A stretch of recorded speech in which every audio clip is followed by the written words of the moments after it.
प्रिय साथियों, स्वागत है आप सभी का आपके अपने इस यूट्यूब चैनल पर, जहां आज हम बिहार पुलिस कांस्टेबल के लिए जो 8415 पदों पर भर्ती निकली हुई है, जिसका कि एग्जाम 14 मार्च और 21 मार्च को निर्धारित किया गया है, उसके लिए मॉडल प्रैक्टिस सेट 9 देखेंगे, जिसमें कि एग्जाम के पैटर्न पे ही कुल 100 प्रश्न होंगे। इसलिए आप कलम कॉपी लेकर के सामने बैठे, ताकि जैसे जैसे मैं क्वेश्चन और उसका ऑप्शन बताऊं आप आंसर कर सकें, और जैसे ही मैं उसका करेक्ट आंसर और ऑप्शन बताऊं आप मैच करके ये देख सकें कि 100 नंबर में से आपके कितने नंबर आ रहे हैं, क्या आप कटऑफ को पार कर पा रहे हैं या फिर नहीं कर पा रहे हैं। और आप जो है इस बार अपना रिजल्ट सुनिश्चित करें इन सभी प्रैक्टिस सेटों को लगा करके। तो चलिए इस वीडियो लेक्चर में हम लोग 100 प्रश्नों को देखते हैं, जिसमें कि पहला प्रश्न है, भूगोल का विपरीतार्थक क्या है? ऑप्शन है इतिहास, ज्योतिष, खगोल और समाजशास्त्र। तो इसमें जो है आपका करेक्ट आंसर हो जाएगा ऑप्शन नंबर सी, खगोल भूगोल का उल्टा है। अगला क्वेश्चन है, निम्न में कौन सा अंधकार का अर्थ नहीं है? ऑप्शन है अंधेरा, तिमिर, तम, काला। तो इसमें अंधेरा, तिमिर और तम तीनों का ही अर्थ होता है आपका अंधकार, तो इसलिए करेक्ट आंसर जाएगा ऑप्शन नंबर डी, काला। अगला क्वेश्चन है, पर्वत का पर्यायवाची क्या है? ऑप्शन है अटालिका, गिरी, ब्रज और यहाँ पे जो है ऑप्शन डी है उपल। तो इसका करेक्ट आंसर जाएगा ऑप्शन नंबर बी, गिरी और पर्वत दोनों ही आपके एक दूसरे के पर्यायवाची हैं।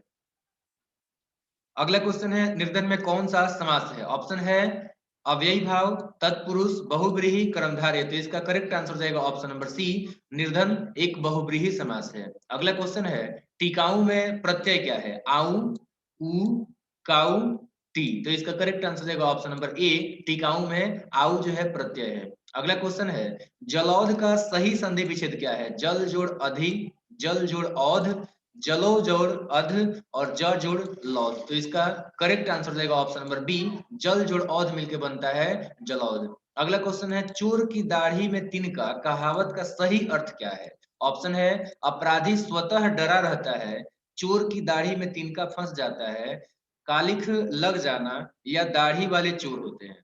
तो इसका आपका करेक्ट आंसर जाएगा ऑप्शन नंबर ए, अपराधी स्वतः डरा रहता है, ये चोर की दाढ़ी में तिनका कहावत का सही अर्थ हो जाएगा। अगला क्वेश्चन है, तंबाकू व्युत्पत्ति की दृष्टि से किस प्रकार का शब्द है? ऑप्शन है तत्सम, तद्भव, देशज, विदेशज। तो इसका करेक्ट आंसर जाएगा ऑप्शन नंबर डी, विदेशज। अगला क्वेश्चन देखते हैं, जो कि है, देव से भाववाचक संज्ञा क्या बनेगी? देवता, द्रव्य, देवत्व या देवी। तो इसका करेक्ट आंसर जाएगा ऑप्शन नंबर सी, देवत्व। अगला क्वेश्चन है, निम्न में कौन सा शब्द पुलिंग है? पताका, छत, सड़क या घी। तो इसका करेक्ट आंसर जाएगा ऑप्शन नंबर डी, घी। जैसे कि आप जानते हैं गाय का घी, तो इसमें कार है यानी घी हो गया। अगला क्वेश्चन जानते हैं, जो कि है, निम्नांकित में गुणवाचक विशेषण कौन है जो गुण को बताता है? ज्यादा, कम, एक, महान। तो इसमें करेक्ट आंसर जाएगा ऑप्शन नंबर डी, महान, जो कि एक गुण को बता रहा है, जबकि इन तीनों में बात करेंगे तो तीनों आपके परिमाण बता रहे हैं। अगला क्वेश्चन देखते हैं, जो कि है, there is friendship dash two boys. तो यहाँ पे आपको जो है इसमें फिल करना है अमंग, बिटवीन, आफ्टर, बिहाइंड में से कोई एक। तो इसका करेक्ट आंसर जाएगा ऑप्शन नंबर बी, बिटवीन, यानी कि there is friendship between two boys, मतलब दो लड़कों के बीच में दोस्ती है। अगला क्वेश्चन है, antonym of triumph is? Option A defeat और ऑप्शन बी विक्ट्री और ऑप्शन सी है सैड और ऑप्शन डी है अगली। तो इसका करेक्ट आंसर जाएगा ऑप्शन नंबर सी, सैड, क्योंकि ट्रायम्फ का मतलब आनंद होता है, तो इसका उल्टा हो जाएगा आपका जो है विषाद, मतलब दुख। अगला क्वेश्चन है, pick out the correct word buffalo. Buffalo का स्पेलिंग दूसरा यहाँ पे दिया हुआ है, डीजल है और यहाँ पे एथिक है। तो इसमें आपको बताना है कि एथिक, डीजल, बफेलो में किसका स्पेलिंग यहाँ पे सही है। तो ऑप्शन नंबर ए सही हो जाएगा, BUFFALO। इसका करेक्ट आंसर जाएगा ऑप्शन नंबर ए। अगला क्वेश्चन है कि choose the sentence, sorry correct sentence. Aditya my elderly son is still at home.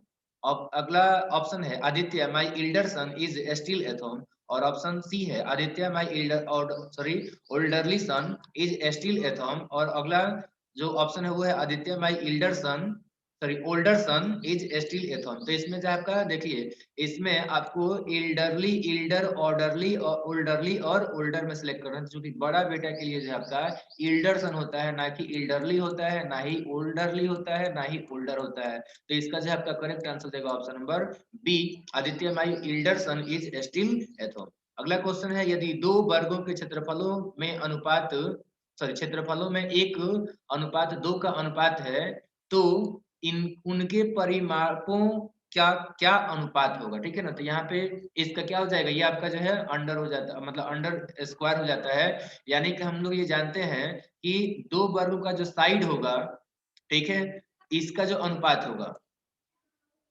अब जैसे कि यहाँ पे दिया हुआ है क्षेत्रफल का अनुपात 1:2, ठीक है, 1:2 है, तो उनका जो आपका साइड होगा S1 और S2, इसका अनुपात क्या हो जाएगा, तो ये आपका हो जाएगा √1 अनुपात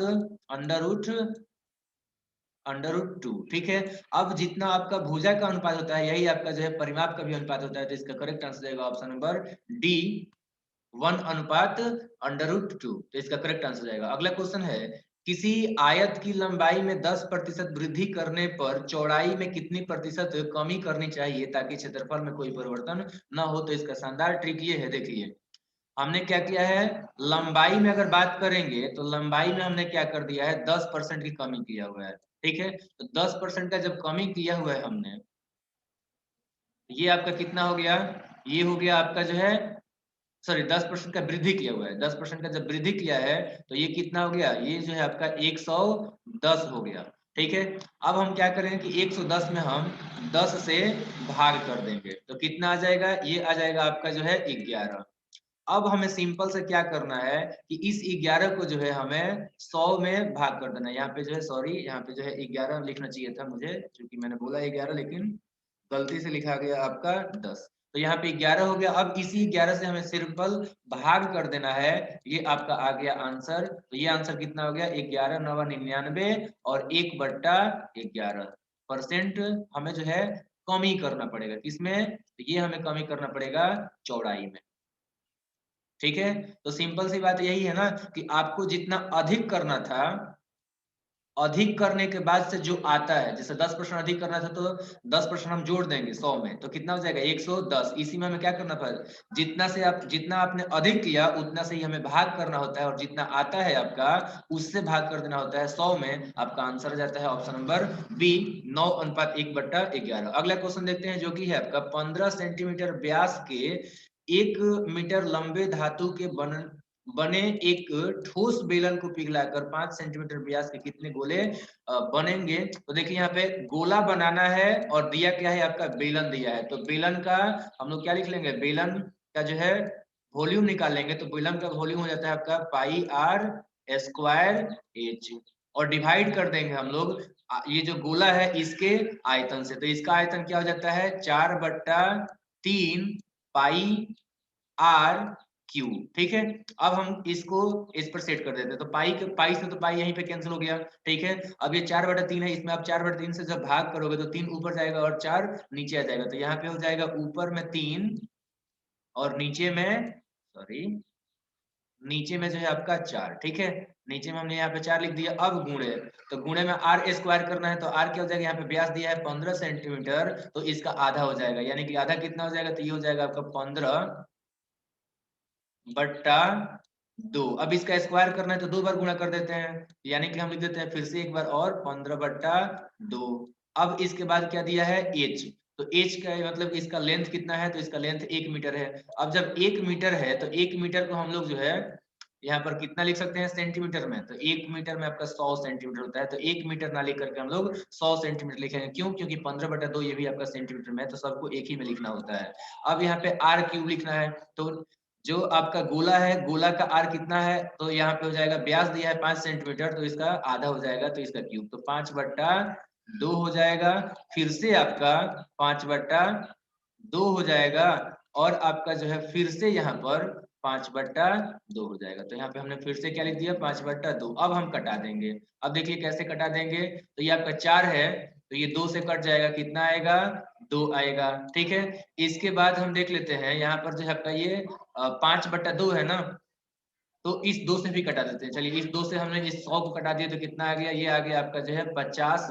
अब आगे हम क्या करेंगे, एक 5 से इसको कटा देते हैं तो आ जाएगा 10, और बाकी दूसरा वाला जो 5 है इससे इसको कटा देते हैं तो आ जाएगा 3, और फिर इस 5 से इस 15 को कटा देंगे तो आ जाएगा 3। बाकी रहा ये 2 से, तो ये 2 कैंसिल हो जाएगा, और इस 2 से तो ये भी 2 कैंसिल हो जाएगा। तो आपका क्या रहा है, 3 × 3 9 हो गया, × 3 27 हो गया और 10 से गुणा कर देंगे तो आपका आ जाएगा 270 करेक्ट आंसर। यानी कि ये जो बेलन दिया हुआ है उसमें गोलों की संख्या 270 बनेगा। अगला क्वेश्चन है आपका 16,000 रुपए का 15% वार्षिक दर से 2 वर्ष 4 महीने का चक्रवृद्धि ब्याज क्या होगा जबकि वार्षिक ब्याज दर दिया है। तो इसमें हम लोग सिंपल क्या करेंगे, इसका जो है अमाउंट निकाल लेंगे। ठीक है, तो अमाउंट जब निकालेंगे तो अमाउंट इक्वल टू क्या हो जाएगा, अमाउंट इक्वल टू हो जाएगा आपका पी। तो पी कितना है, ये है आपका 16,000। ठीक है, कुछ लिखने में तो दिक्कत हो रहा है। तो ये हो गया आपका जो है ना 16,000। अब हम 2 साल का जब निकालेंगे तो क्या हो जाएगा, तो 2 साल का आपका निकालने के लिए हम क्या कर देंगे, 2 साल का निकालने के लिए हम लोग कर देंगे यहाँ पे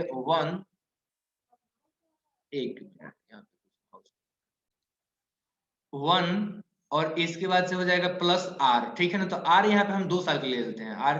अब यहाँ पे आर कितना हो जाएगा 15%। ठीक है, तो पहले हम आर को 2 साल के लिए जब लेंगे तो आपका क्या हो जाएगा 15/100 और इसका पावर हम जब 2 साल का निकाल रहे हैं तो इसलिए यहाँ पर हो जाएगा आपका स्क्वायर। ठीक है, और इसके अतिरिक्त आपका क्या हो जाएगा, दूसरा हो जाएगा आपका यहाँ पे, अब हम 4 महीने का निकालेंगे तो 4 महीना मतलब कितना साल, तो 4 महीना मतलब 4/12 साल। तो 4/12 मतलब क्या हो गया 1/3 साल। तो अब इसके लिए निकाल देते हैं। तो इसके लिए आपका जो है ना ये जो वार्षिक ब्याज दर है ये आपका कितना हो जाएगा, तो ये आपका जो है ना 3/3 हो जाएगा। जैसे कि यहाँ पर आपका जो है ना 12 से हमने भाग किया था तो उसी के अनुसार ये भी हो जाएगा। तो ये कितना हो जाएगा, ये आपका 15/3 हो जाएगा। तो यहाँ पर हम लिखेंगे 1 और प्लस क्या हो जाएगा 3। यहाँ पे जो हम लोग क्या कर देंगे, भाग कर देंगे 3 से, तो कितना आ जाएगा, ये हो जाएगा आपका 5। तो 5/100 हो जाएगा। अब हम आगे क्या करेंगे, सिंपल इसको जो हम लोग मल्टीप्लाई कर लेंगे तो क्या हो जाएगा, यहाँ पे देखिए ये कटेगा तो ऊपर में आएगा 3। ठीक है, और नीचे में आएगा यहाँ पे 20 और जब ये कटेगा तो ये आ जाएगा यहाँ पे फिर से 20। अब आगे हम सॉल्व करते हैं, तो सॉल्व करेंगे यहाँ पे 16,000 लिख देंगे। अब 16,000 के बाद यहाँ पे और क्या आएगा, तो यहाँ पर जो है 20 एकम 20 और 3 23 हो जाएगा। तो 23 गुणे 23 और डिवाइडेड बाई आपका हो जाएगा 20 गुणे 20। ठीक है, अब इसको भी सॉल्व कर देते हैं। तो 20 एकम 20 21 बट्टा यहाँ पे 20 आ जाएगा। तो यहाँ पे हो जाएगा 21 और बट्टा 20। ठीक है, अब हम क्या करते हैं, अब हम इसको कटा देंगे। तो 1 0 और 1 0 मतलब 3 0 हो गया ना। तो 3 0 से यहाँ पे 3 0 कैंसिल हो गया। 2 दूना 4 दूना 8, तो ये तीनों जो 2 है इससे कटा देंगे तो 8 दूना यहाँ पर 16 आ जाएगा। तो ये हो गया आपका यहाँ पे क्या 2। अब यहाँ पे इन सब में मल्टीप्लाई कर देंगे तो 23 का स्क्वायर जब करेंगे तो 529 होता है। तो 529 में जब 21 से गुणा करेंगे यहाँ पे क्या हो गया, ये है आपका 529। तो 529 में जब आप 21 से गुणा कीजिएगा तो क्या होगा, यहाँ पे लिखेंगे हम 529 एक बार में जाएगा।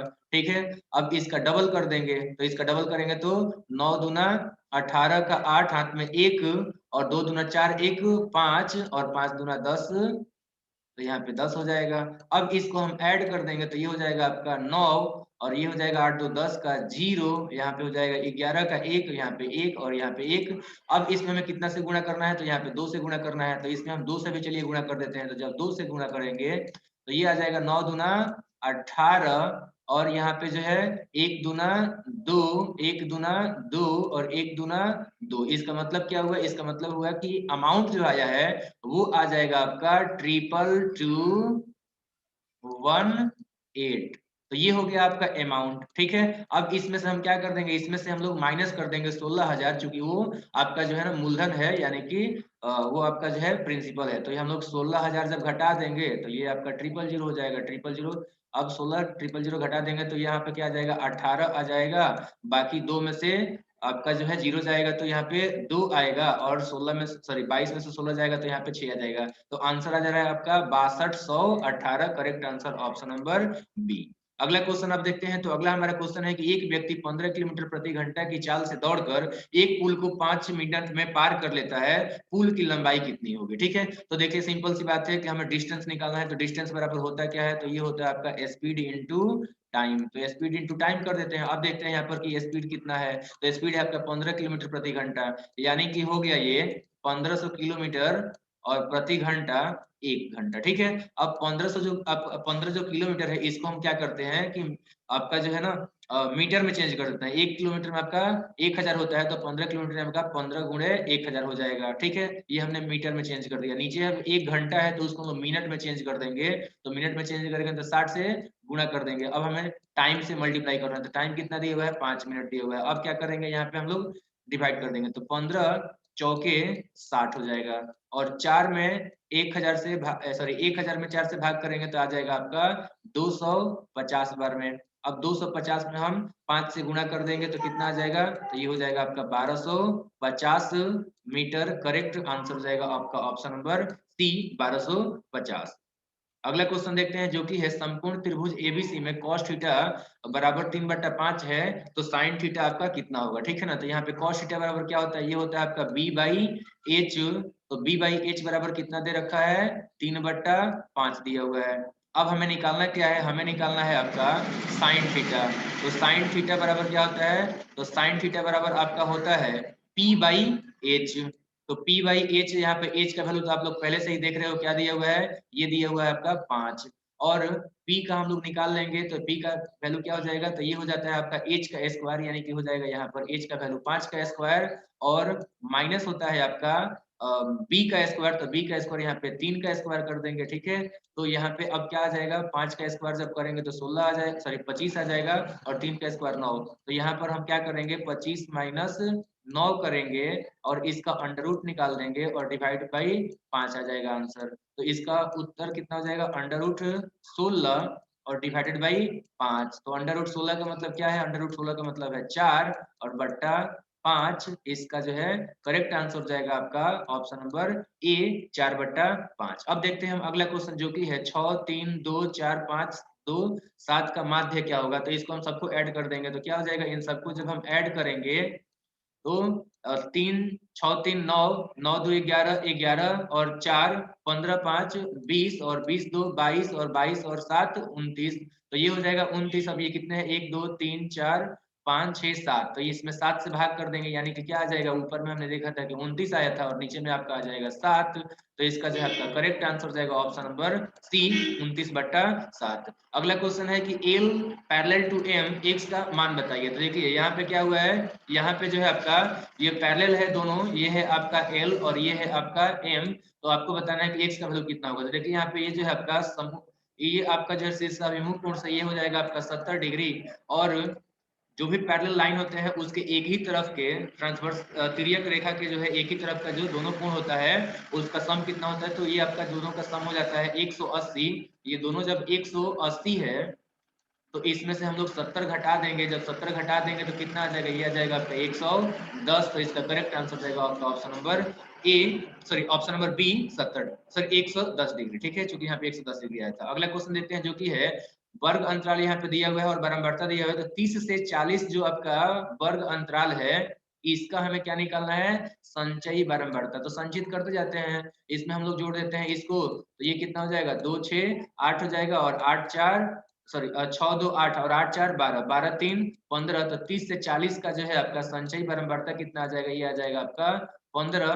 तो करेक्ट आंसर यहाँ पे हो जाएगा ऑप्शन नंबर बी, 15। अगला क्वेश्चन है कि 5 3 2 6 4 3 3 2 6 का बहुलक क्या होगा। बहुलक वो होता है जो सबसे अधिक बार आया होता है। तो देखिए यहाँ पर 3 एक बार आया, फिर 3 2 बार आया, फिर 3 3 बार आया है, बाकी 3 बार कोई नहीं आया है। तो इसका करेक्ट आंसर जाएगा ऑप्शन नंबर बी, सबसे अधिक बार 3 आया है, बहुलक हो जाएगा आंसर। अगला क्वेश्चन क्या है जो कि है गुप्तकालीन बौद्ध शिक्षा का महान केंद्र कौन सा था। अयोध्या था, नासिक था, नालंदा या उज्जैन। तो इसका करेक्ट आंसर जाएगा आपका ऑप्शन नंबर सी, नालंदा। अगला क्वेश्चन है कि साइमन कमीशन भारत किस उद्देश्य से आया था। प्रशासनिक सुधार के विचार के लिए, शिक्षा सुधार के लिए, कृषि क्षेत्र में सुधार के लिए, या फिर सैनिक क्षमता मूल्यांकन के लिए। तो इसका करेक्ट आंसर जाएगा ऑप्शन नंबर ए, प्रशासनिक सुधार के विचार के लिए जो है साइमन कमीशन इंडिया में भेजा गया था। अगला क्वेश्चन है निम्नलिखित में से कौन भारतीय राष्ट्रीय कांग्रेस के अध्यक्ष कभी नहीं बने। बदरुद्दीन तैयब जी, बाल गंगाधर तिलक, या गोपाल कृष्ण गोखले, या सुभाष चंद्र बोस। तो सुभाष चंद्र बोस, बदरुद्दीन तैयब जी और गोपाल कृष्ण गोखले ये तीनों के तीनों बने थे, लेकिन बहुत ही अधिक मांग होने के बावजूद भी बाल गंगाधर तिलक को भारतीय राष्ट्रीय कांग्रेस का अध्यक्ष कभी भी नहीं बनाया गया। तो इसका correct answer option number B हो जाएगा। अगला क्वेश्चन है कि रैयतवाड़ी प्रथा किसने प्रारंभ की थी? Thomas Munro, Martin Bird, Cornwallis, Lord Dalhousie. तो इसका करेक्ट आंसर रहेगा option number A, Thomas Munro, ठीक है, और अलेक्जेंडर रीड। इन्होंने जो है आपका मिल करके रैयतवाड़ी प्रथा को स्टार्ट कराया था। तो ऑप्शन ए सही है। अगला क्वेश्चन है कि शेर शाह की महानता का द्योतक क्या है? हुमायूं के विरुद्ध उसका विजय अभियान, या फिर श्रेष्ठ सैन्य नेतृत्व, या फिर प्रशासनिक सुधार, या धार्मिक सहिष्णुता। तो इसका करेक्ट आंसर जाएगा ऑप्शन नंबर सी, प्रशासनिक सुधार शेर शाह के समय में बहुत अधिक हुआ था। अगला क्वेश्चन है कि टोडरमल ने किस क्षेत्र में ख्याति अर्जित की थी? सैन्य अभियान में, भू राजस्व में, या फिर हास परिहास में, या फिर चित्रकला में। तो इसका करेक्ट आंसर जाएगा ऑप्शन नंबर बी, भू राजस्व में। अगला क्वेश्चन है भक्ति आंदोलन का प्रारंभ किया गया था अलवार संतों के द्वारा, सूरदास के द्वारा, सूफी संतों के द्वारा, या तुलसीदास के द्वारा। तो इसका करेक्ट आंसर जाएगा ऑप्शन नंबर ए, अलवार संतों के द्वारा। अगला क्वेश्चन है तराइन का द्वितीय युद्ध कब हुआ था?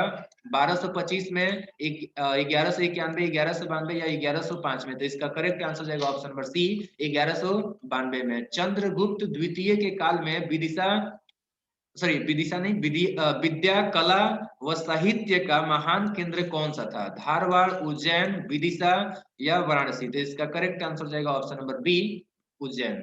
अगला क्वेश्चन है भगवान महावीर को, यहाँ पे को लिखना चाहिए था, भगवान महावीर को महानिर्वाण कहाँ प्राप्त हुआ था? ठीक है, तो महान यहाँ पे सही है, ठीक है, यहाँ पे सही दिया हुआ है। भगवान महावीर का महानिर्वाण कहाँ हुआ?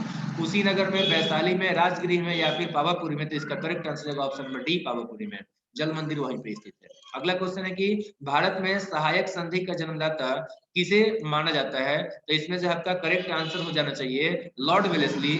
लेकिन जिस किताब से मैंने इस क्वेश्चन को लिया हुआ है उस किताब में डुप्ले दिया हुआ है, तो इसलिए हम डुप्ले को ही आंसर करेंगे। देखिए डुप्ले ने जो है आपका सबसे पहले इसको परिचय कराया था, तो इसका जो है परिचय कराने का जो काम है वो किसने कराया था? तो परिचय कराया था आपका जो है डुप्ले ने। लेकिन सबसे ज्यादा इसका जो है प्रसार किसने किया?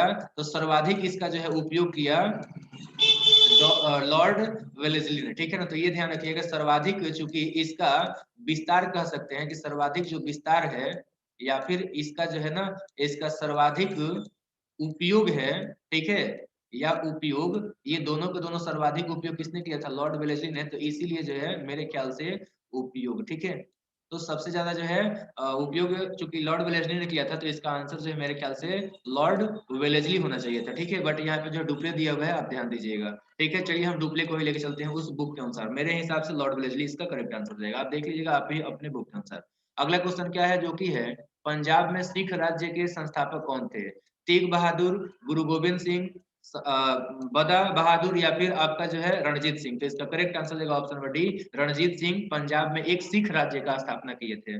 और अगला क्वेश्चन है कि सिंध विजय का श्रेय किसको जाता है? मैकॉले को, वर्म्स को, या फिर आपका आउटरम्स को, या फिर चार्ल्स नेपियर को। तो इसका करेक्ट आंसर देगा option number D, Charles Napier. अगला क्वेश्चन है स्वामी विवेकानंद का मूल नाम क्या था? नरेंद्र दत्त, बटुकेश्वर दत्त, कृष्ण दत्त, या सुरेंद्र दत्त। इसका करेक्ट आंसर देगा option number A, Narendra Datta. अगला क्वेश्चन है आर्य समाज किसके विरुद्ध है? ईश्वर के अस्तित्व के, मूर्ति पूजा के, हिंदुत्व के, इस्लाम के। तो इसका करेक्ट आंसर देगा ऑप्शन नंबर बी, मूर्ति पूजा के। अगला क्वेश्चन है कि गंगा एवं ब्रह्मपुत्र की संयुक्त जलधारा किस नाम से जानी जाती है? पद्मा, जमुना, मेघना, या सांगपो। तो इसका करेक्ट आंसर देगा ऑप्शन नंबर सी, मेघना। अगला क्वेश्चन है जमशेदपुर किस नदी के तट पर है? दामोदर, स्वर्णरेखा, मयूराक्षी, या अजय। तो इसका करेक्ट आंसर देगा ऑप्शन नंबर बी, स्वर्णरेखा नदी के किनारे पर आपका जो है जमशेदपुर है। अगला क्वेश्चन है कि अलमाटी बांध किस नदी पर स्थित है?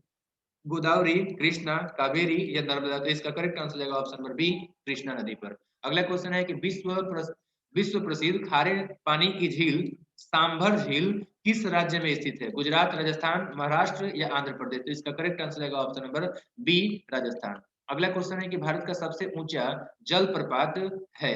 कपिल धारा वाटरफॉल, धुआंधार जलप्रपात, योग जलप्रपात, या सहस्त्रधारा जलप्रपात। तो इसका करेक्ट आंसर जाएगा ऑप्शन नंबर सी, जोग प्रपात। और धुआंधार जलप्रपात कहाँ है? तो याद रखिएगा बिहार में। ठीक है, क्योंकि आप बिहार पुलिस का तैयारी कर रहे हैं तो इसी से संबंधित है, इसीलिए मैंने बोला कि इसको याद रखिएगा, ये जो आपका बिहार में है। अगला क्वेश्चन है भाखड़ा नंगल परियोजना किस नदी पर निर्मित है? रावी नदी, ब्यास, झेलम या सतलज? इसका करेक्ट आंसर जाएगा ऑप्शन नंबर डी, सतलज नदी पर जो आपका भाखड़ा नंगल परियोजना है। अगला क्वेश्चन है रेगुल नाम है लाल मिट्टी का, काली मिट्टी का, कछारी मिट्टी का, लेटराइट मिट्टी का? तो इसका करेक्ट आंसर जाएगा ऑप्शन नंबर बी, काली मिट्टी का। अगला क्वेश्चन है राष्ट्रीय राजमार्ग संख्या 1 यानी कि NH1 किन किन नगरों के बीच में है? दिल्ली कलकत्ता, दिल्ली मुंबई, दिल्ली अमृतसर या फिर आगरा कलकत्ता? तो इसका करेक्ट आंसर रहेगा option number C, Delhi Amritsar. अगला क्वेश्चन है पृथ्वी की जुड़वा बहन कही जाने वाली ग्रह का नाम है? बुध, शुक्र, मंगल या यूरेनस? तो इसका करेक्ट आंसर रहेगा ऑप्शन नंबर डी, शुक्र। अगला क्वेश्चन, सॉरी बी, शुक्र, ठीक है ना। अगला क्वेश्चन देखते हैं जो कि है किस देश का प्राचीन नाम फार्मोसा है? ईरान, इराक, ताइवान या म्यांमार? तो इसका करेक्ट आंसर रहेगा ऑप्शन नंबर सी, ताइवान। अगला क्वेश्चन है सियाचिन है भारत और पाकिस्तान के बीच का हिम नदी, भारत पाकिस्तान के बीच का मरुआ स्थल, चीन भारत के बीच का सीमांत क्षेत्र या भारत म्यांमार के बीच का सीमांत क्षेत्र? तो इसमें आपका करेक्ट आंसर जाएगा ऑप्शन नंबर ए, भारत और पाकिस्तान के बीच में ये सियाचिन जो है एक हिमनद है, ग्लेशियर है। अगला क्वेश्चन है पाकिस्तान से लगी भारतीय सीमाएं हैं गुजरात, हिमाचल प्रदेश, हरियाणा, जम्मू कश्मीर? तो देखिए हिमाचल प्रदेश पाकिस्तान के साथ में नहीं लगेगा, तो ये आपका आंसर नहीं होगा। चलिए पहले ऑप्शन बताता हूँ, गुजरात और जम्मू कश्मीर, पंजाब, राजस्थान, जम्मू कश्मीर, हरियाणा, राजस्थान, पंजाब, जम्मू कश्मीर, हिमाचल प्रदेश, पंजाब, राजस्थान? तो यहाँ पे पहला तो ऑप्शन होगा नहीं, दूसरा देखेंगे तो दूसरा आपका जो है ठीक है, तीसरा देखिएगा तो यहाँ पे हरियाणा नहीं होगा, ठीक है। तो इस तरीके से ये भी आपका गलत आंसर हो गया, हिमाचल प्रदेश नहीं होगा, पहला भी हमने देखा था तो ये भी नहीं होगा। तो करेक्ट आंसर इसका जो हो जाएगा वो हो जाएगा option number B, Gujarat, Jammu Kashmir और पंजाब और राजस्थान, ये तीन चारों जो राज्य हैं पाकिस्तान से सटे हैं। अगला क्वेश्चन है भारत में मानव निर्मित सुरंग किन किन नदियों के बीच में बनी हुई है? नर्मदा और ताप्ती या फिर ब्यास और सतलज, बेतवा से गोदावरी या गोदावरी से कृष्णा? तो इसका करेक्ट आंसर जाएगा ऑप्शन नंबर ए, नर्मदा से ताप्ती के बीच में मानव निर्मित सुरंग है भारत में। अगला क्वेश्चन है विश्व की जनसंख्या का कितना प्रतिशत भारत में है? 22%, 15%, 18% या फिर 17.5%? इसका करेक्ट आंसर जाएगा ऑप्शन नंबर डी, 17.5% पूरे विश्व की जनसंख्या का जो है भारत में निवास करता है। अगला क्वेश्चन है कि पोर्ट ब्लेयर अवस्थित है उत्तरी अंडमान में, दक्षिणी अंडमान में, मध्य अंडमान में या छोटा अंडमान में? तो इसका करेक्ट आंसर है ऑप्शन नंबर बी और दक्षिणी अंडमान में। अगला क्वेश्चन है राज्य में मंत्रिपरिषद किसके लिए उत्तरदायी होता है? राज्य विधान मंडल के सदनों के प्रति या फिर संसद के प्रति, राज्यपाल के प्रति या विधानसभा के प्रति? तो इसका करेक्ट आंसर है ऑप्शन नंबर डी, विधानसभा के प्रति राज्य में मंत्रिपरिषद उत्तरदायी होता है। अगला क्वेश्चन देखते हैं जो कि है किस राज्य में राष्ट्रपति शासन को पहली बार लागू किया गया था? केरल, पश्चिम बंगाल, पंजाब या तमिलनाडु में? तो इसका करेक्ट आंसर है ऑप्शन नंबर सी, पंजाब में। अगला क्वेश्चन है कि नीति निर्देशक सिद्धांत है वाद योग्य, वाद योग्य नहीं, मौलिक अधिकार या फिर उपरोक्त में से कोई नहीं? तो इसका करेक्ट आंसर है ऑप्शन नंबर बी, वाद योग्य नहीं होता है, मतलब कि नीति निर्देशक तत्व पर जो है कोई चर्चा नहीं होता है, ठीक है। अगला क्वेश्चन है कि भारतीय संविधान में अनुच्छेद 25 का संबंध किससे है? समानता के अधिकार से, संपत्ति के अधिकार से, धर्म की स्वतंत्रता से या फिर अल्पसंख्यकों की सुरक्षा से? तो इसका करेक्ट आंसर है ऑप्शन नंबर सी, धर्म की स्वतंत्रता से। अगला क्वेश्चन है संविधान को अंगीकृत और अधिनियमित किसने किया था? ठीक है, संविधान सभा ने, भारतीय संसद ने या ब्रिटिश संसद ने या फिर भारत के लोगों ने? तो इसमें आपका करेक्ट आंसर हो जाएगा आपका ऑप्शन नंबर डी, भारत के लोगों ने। आपने देखा भी होगा प्रस्तावना जब आपने पढ़ा होगा तो लिखा होगा ना शुरू शुरू में कि हम भारत के लोग, भारत,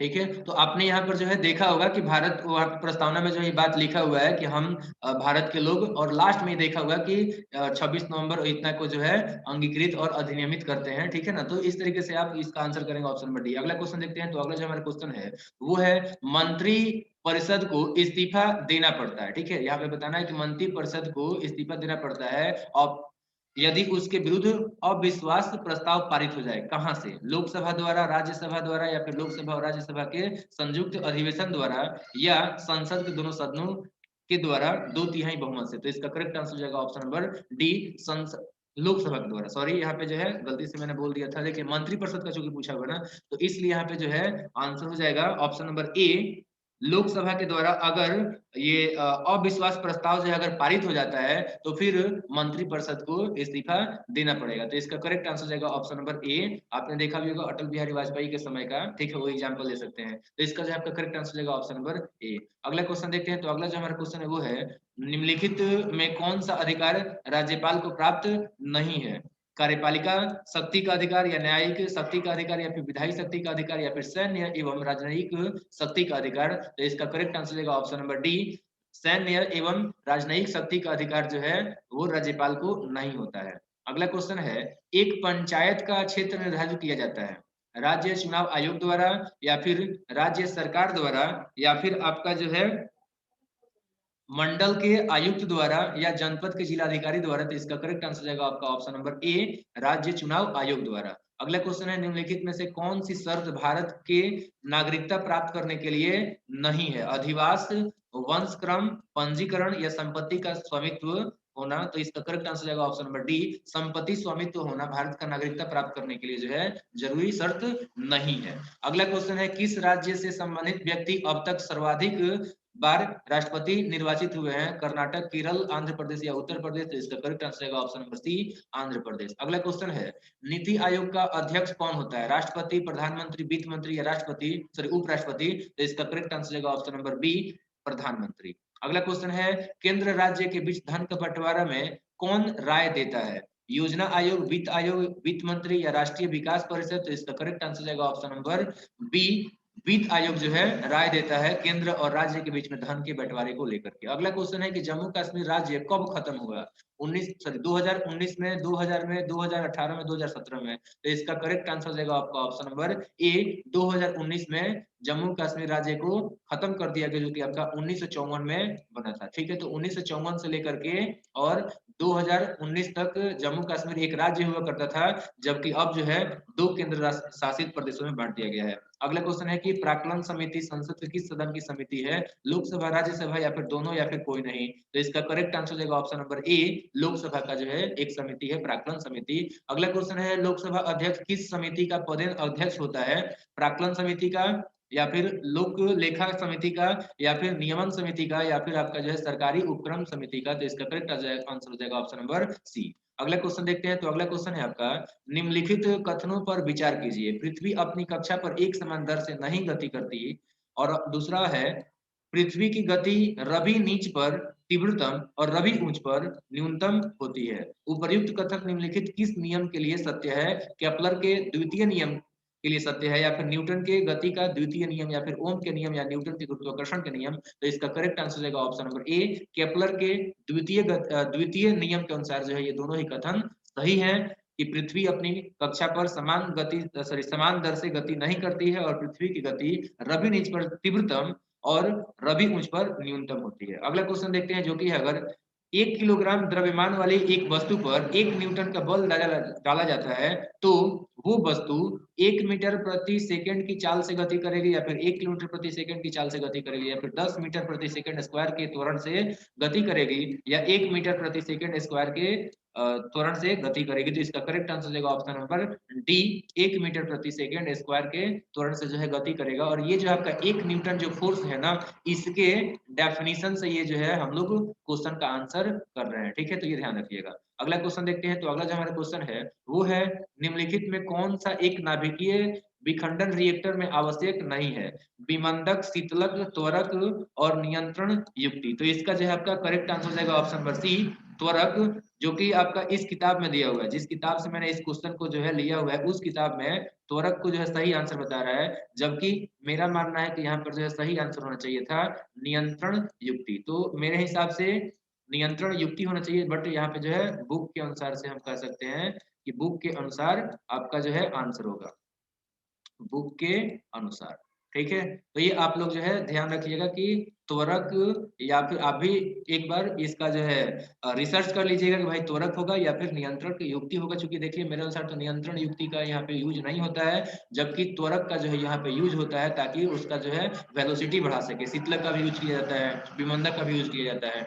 तो अगला क्वेश्चन देखते हैं। अगला क्वेश्चन है कि जब किसी सेविंग ब्रश को पानी में से निकाला जाता है तो उसके बाल आपस में किस कारण से चिपक जाते हैं? श्यानता, पृष्ठ तनाव, घर्षण या प्रत्यास्थता। तो इसका जो है आपका करेक्ट आंसर हो जाएगा ऑप्शन नंबर बी, पृष्ठ तनाव के कारण जो है पानी में से निकालने के बाद से जो सेविंग ब्रश होता है उसके बाल आपस में चिपक जाते हैं। अगला क्वेश्चन है कि सौर प्रकाश में सर्वाधिक सामान्य प्रकार की विकिरण ऊर्जा जो मनुष्यों में त्वचा धूप ताम्रता का कारण होती है क्या कहलाती है? तो वो जो है आपका ऑप्शन नंबर परावैंगनिक किरण विकिरण या दृश्य विकिरण या फिर अवरक्त विकिरण या सूक्ष्म तरंग विकिरण। तो इसमें जो आपका करेक्ट आंसर रहेगा ऑप्शन नंबर ए, यानी कि सौर प्रकाश में सर्वाधिक सामान्य प्रकार की विकिरण ऊर्जा जो मनुष्य में त्वचा धूप ताम्रता के कारण होती है वो पराबैंगनी विकिरण कहलाती है। अगला क्वेश्चन है, अत्यधिक ऊंचाइयों पर भोजन बनाने के लिए प्रेशर कुकर बेहतर है क्योंकि जल का क्वथनांक, ऑप्शन है उच्चतर वायुमंडलीय दाब के कारण कम हो जाता है, या फिर निम्नतर वायुमंडलीय दाब के कारण कम हो जाता है, या फिर लघुकृत गुरुत्वाकर्षण बल के कारण बढ़ जाता है, या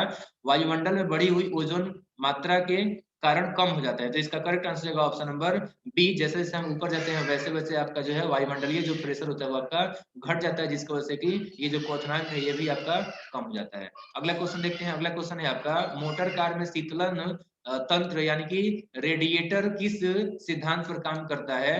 चालन पर, संवहन पर, विकिरण पर, या फिर चालन और विकिरण दोनों पर? तो इसका करेक्ट आंसर होगा ऑप्शन नंबर बी, चालन सॉरी संवहन पर। अगला क्वेश्चन है, ऊष्मा के सर्वोत्तम एवं निकृष्टतम चालक क्रमशः क्या है?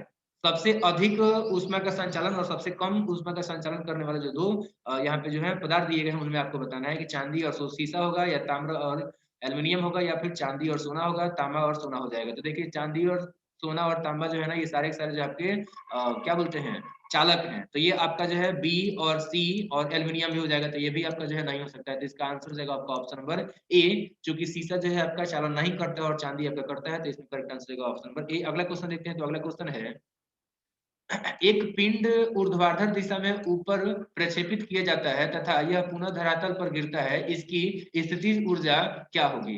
धरातल पर अधिकतम होगी, या सर्वाधिक ऊंचाई पर अधिकतम होगी, या फिर वापसी यात्रा के दौरान अधिकतम होगी, या फिर धरातल और अधिकतम ऊंचाई दोनों पर ही अधिकतम होगी? तो इसका जो आपका करेक्ट आंसर होगा ऑप्शन नंबर ए, सॉरी यहाँ पर सबसे जो आपका हाइट मैक्सिमम जो आपका हाइट होता है ना वहां पर ये जो है आपका जो स्थितिज ऊर्जा होता है ये सबसे ज्यादा होता है। तो इसका करेक्ट आंसर रहेगा ऑप्शन नंबर बी, सर्वाधिक। जैसे देखिए यहाँ से हमने उठाया ना और यहाँ तक हमने उठाया, तो इसको उठा रहे हैं तो सबसे जहां पर है तो आपका जो है इसमें स्थितिज ऊर्जा है, लेकिन यहाँ पर स्थितिज ऊर्जा आपका कम है।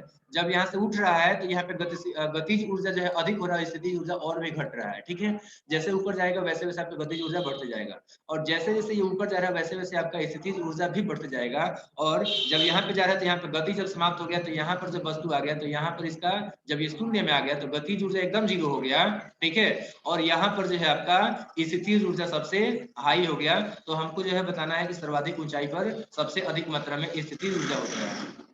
अगला क्वेश्चन देखेंगे जो कि है आपका, यदि एक पिंड सरल आवर्त गति में गतिशील हो तो वेग और त्वरण का कालांतर कितना होगा? 0 डिग्री, 90 डिग्री, 180 डिग्री, या फिर 270 डिग्री? तो इसका करेक्ट आंसर देगा ऑप्शन नंबर बी, 90 डिग्री। अगला क्वेश्चन देखते हैं जो कि है, निम्नलिखित में से कौन सा एक आवर्ती गुण धर्म नहीं है, अर्थात आवर्त सारणी में एक ओर से दूसरी ओर चलने पर कोई प्रकृति नहीं दर्शाता है? परमाणुवीय अमाप, या संयोजकता, या रेडियो एक्टिविटी, या विद्युत ऋणात्मकता? तो इसका जो है आपका करेक्ट आंसर होगा option number C, radioactivity जो है आपका आवर्त सारणी के एक तरफ से दूसरी तरफ में जाने पर किसी प्रकार कोई भी जो है हमें चेंजेस देखने को नहीं मिलता है। तो इसका करेक्ट आंसर जाएगा ऑप्शन नंबर सी। अगला क्वेश्चन है कि एक महिला अपने स्वर्ण आभूषणों की सतह का रासायनिक उपगमन द्वारा साफ करने की इच्छा करती है, इसके लिए उसे किसके उपयोग की आवश्यकता है? एक्वारेजिया, सांद्रित H2SO4, या फिर सांद्रित NaHO4 सॉरी NaOH, या फिर सोडियम थायोसल्फेट विलयन? तो इसका करेक्ट आंसर हो जाएगा option number D, sodium thiosulphate विलयन का जरूरत पड़ेगा उसे उस सोने के आभूषण के रासायनिक उपगमन करने के लिए। अगला क्वेश्चन है, निम्नलिखित में से कौन से साबुन के विनिर्माण के लिए सर्वाधिक महत्वपूर्ण कच्चे माल हैं? वसाएं एवं दाहक क्षार, या वसाएं एवं पोटास, या वसाएं एवं अम्ल, एवं या फिर ऑप्शन डी हो जाएगा वसाएं तेल सॉरी वनस्पति तेल एवं पोटास? तो इसका करेक्ट आंसर जाएगा ऑप्शन नंबर सी, वसाएं एवं अम्ल जो है कच्चे माल के रूप में सबसे महत्वपूर्ण जरूरी है साबुन के निर्माण के लिए। अगला है क्वेश्चन, नीचे 4 ऊर्जा फसलों के नाम दिए गए हैं, इनमें से किस एक की खेती एथेनॉल की प्राप्ति के लिए किया जाता है?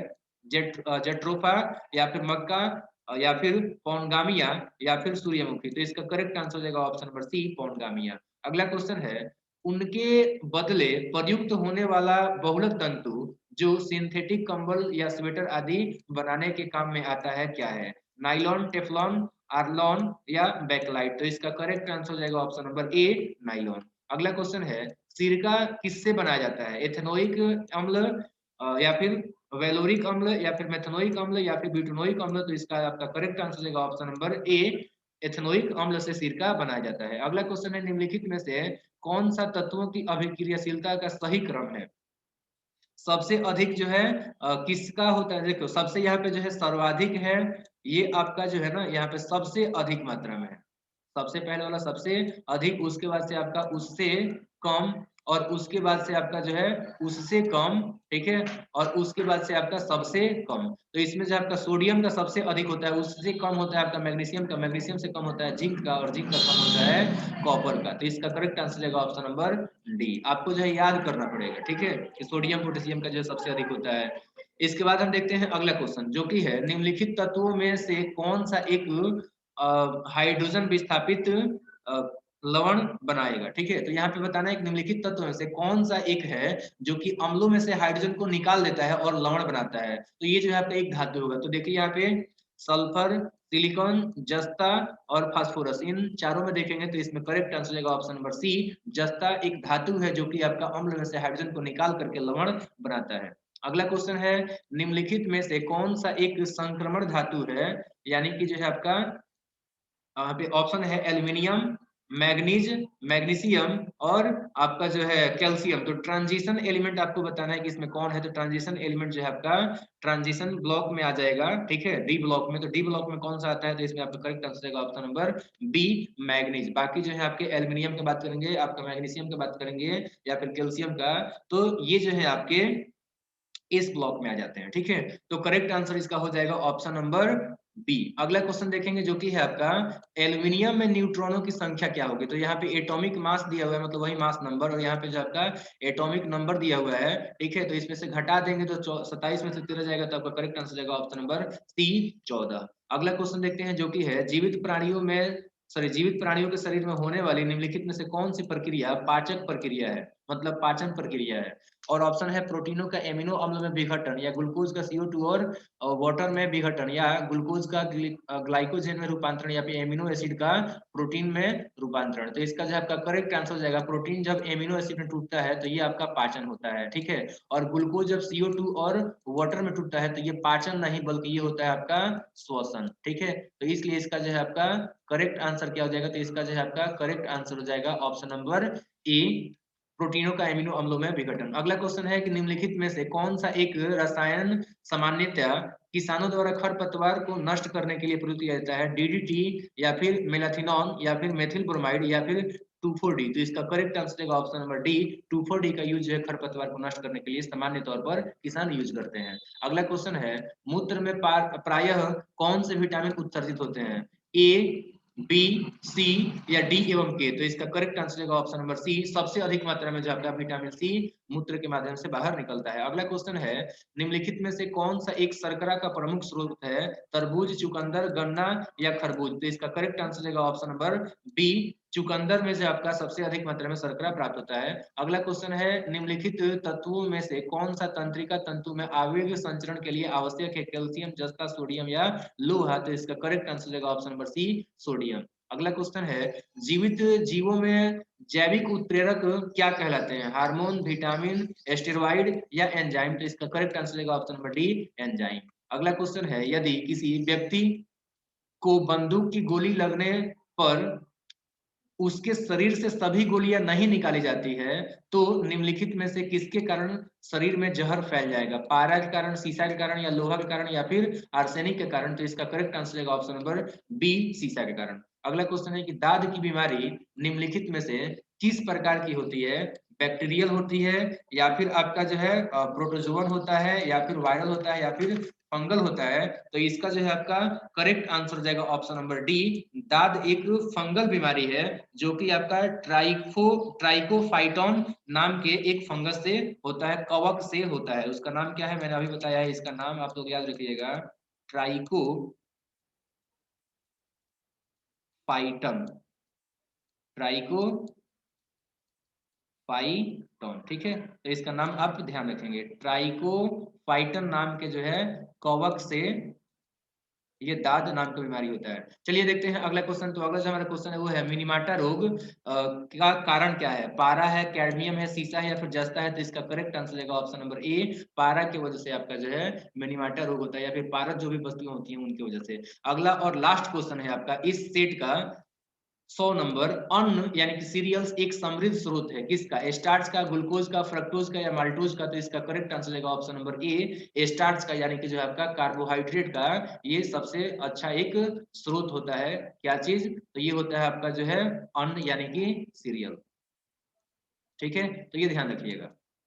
अब तो उम्मीद करता हूं कि इन 100 क्वेश्चन में से आपने कट ऑफ को पार कर लिया होगा। आप चेक करके और फिर कमेंट बॉक्स में बताएंगे, ताकि जो है अगर कहीं पे कुछ दिक्कत हो तो आपको जो है हेल्प करूंगा। जैसे कि अगर जिस टॉपिक से, जैसे साइंस है, सोशल साइंस है, या फिर आपका जो है मैथ है, इसके अतिरिक्त आपका जो है इंग्लिश और हिंदी है, तो इन पांचों सब्जेक्टों में से आपको जहां कहीं से भी दिक्कत हो तो आप तुरंत जो है कमेंट बॉक्स में बताएंगे कि मुझे इस आपका जो है सब्जेक्ट से दिक्कत हो रहा है, उसके इस टॉपिक से दिक्कत हो रहा है, उस टॉपिक पर जो है सेपरेट वीडियो लेक्चर बनाए जाएंगे, ताकि आप इस बार सुनिश्चित करें अपना रिजल्ट।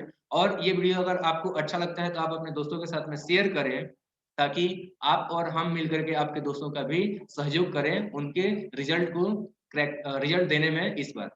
तो इस वीडियो लेक्चर को अंत तक देखने के लिए आपका बहुत बहुत धन्यवाद। Thank you very much again.